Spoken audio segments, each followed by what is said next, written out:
జనసేన జయకేతనం ఎగరవేస్తున్నాం. ఇది జనసేన పద్ధతి. Registered party to recognised party. It took us a decade plus.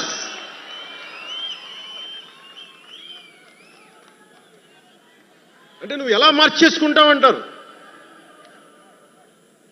నువ్వు అలా పడితే ఎలా మార్చేసుకుంటావని మాట్లాడతారు. అరే ఒక మనం ప్రార్థించే నదే గంగమ్మ అవ్వచ్చు, కృష్ణమ్మ అవ్వచ్చు, దేవత అవుతుంది, పడవలకి రస్తా అవుతుంది, పంట కాలువలకి పొలాల్లోకి దూరే పంట కాలువ అవుతుంది. మార్పు అనేక రకాలుగా ఉంటుంది. ఇక్కడ నువ్వు గంగని నదిగా చేసావు, ఇక్కడ నువ్వు స్నానం చేయకూడదంటే కుదరదు.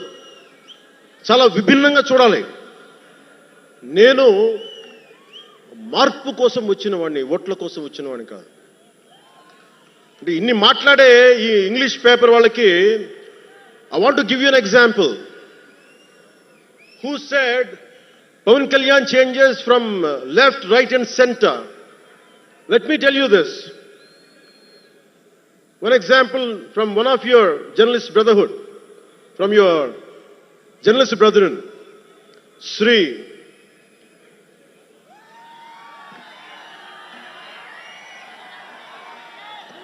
M.J. Akbar. He wrote a book called Riot After Riot. ఆ పుస్తకంలో ఎంటైరిటీ అంతా how BJP is wrong, how BJP is communal అని all the stories he picked up is all about anti-BJP. But in 2014, same Mr. M.J. Akbar has become MP for BJP. బీజేపీని తిట్టిన వ్యక్తే కాంగ్రెస్లో ఉండి బీజేపీకి వెళ్ళి మారగలిగినప్పుడు తప్పులేదు, కానీ నేను ఇన్ని రకాలుగా మాట్లాడితే తప్పు అయిపోయింది అది. అంటే ఇది, let me tell you, I blended the best of everybody. I have tested it on myself personally and applied to the party. That's why we got 100% striking rate.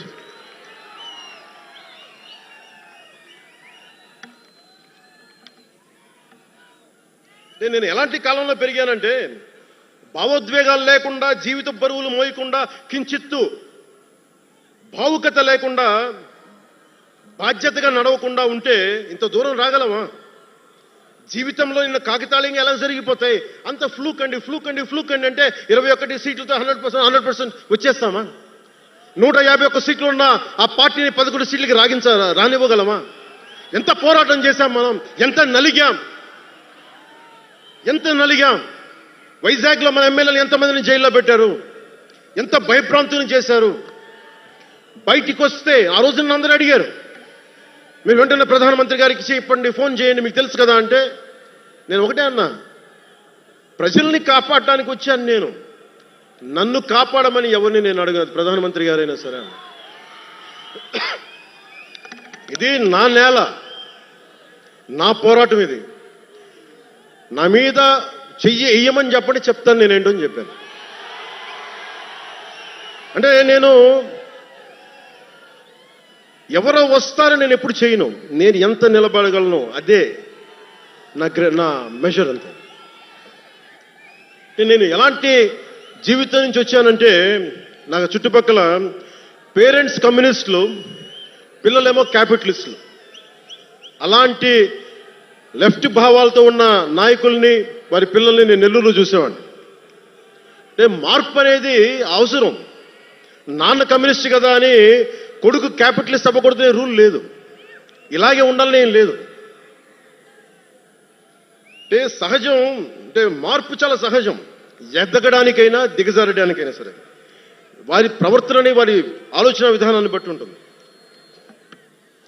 కులాలను కలిపే ఆలోచన విధానం, భాషలని గౌరవించే సాంప్రదాయాలు. కొట్టేవాడు మా నాన్నమ్మ.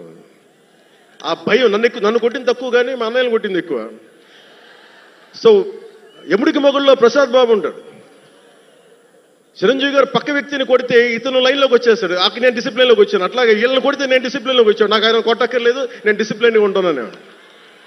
సో నాకు మా నాన్న చూడగానే భయం వేసింది, కొడతాడా గబుక్కున బాగుండదేమో అనుకునేవాడిని. నేను చెప్పాను కొంచెం బలం తెచ్చుకొని 3 సినిమాలు హిట్లు వచ్చినాయి, 4వ సినిమా రిలీజ్ అయ్యి హిట్ అయిన తొలి ప్రేమ. నానా నేను హీరోనన్న సంగతి కూడా మర్చిపోకు, నువ్వు అర్థం చేసుకో అని చెప్పాను. ఇంకా ఎక్కువ తిట్టాడు. అంటే మా నాన్న తిట్లు ఎలా ఉన్నాయంటే చెప్పలేను, కానీ ఈ అర్ధరాత్రి అపరాత్రి తిరుగుళ్ళు ఏంట్రా, ఈ సెకండ్ షోలకి వెళ్ళడం ఏంటి, ఏదో హీరో అయ్యావు అయితే అన్ని లిఫ్ట్ చేసేస్తావా అని తల ఉంచుకొని పైకి వెళ్ళిపోయాడు. అంటే అలాంటి నేను ఇన్ని కోట్ల మందికి సంబంధించిన పాలిటిక్స్ చేయాలంటే భగవంతుడు రాసిన రాత కాకపోతే నేను కోరుకున్నదా కాదు అది. అలాంటి వాతావరణంలో పెరిగిన నేను ఈ సినిమాలు ఏంటో, ఈ పాలిటిక్స్ ఏంటో, పార్టీ పెట్టడం ఏంటో అని అనుకుంటే అంటే ఇందాక ఎందుకు బయటికి వెళ్ళానంటే ఇవన్నీ ఆలోచిస్తున్నా. ఇదంతా భగవంతుడు మాయ తప్ప నాది కాదు నాకు తెలుసు. అలాంటి జీవితానికి దారి ఏర్పరిచింది, ప్రజా సమస్యలపై నిలబడేలా చేసింది, పార్టీ పెట్టనిచ్చింది నాలోని భావ తీవ్రత. పార్టీ పెట్టనిచ్చింది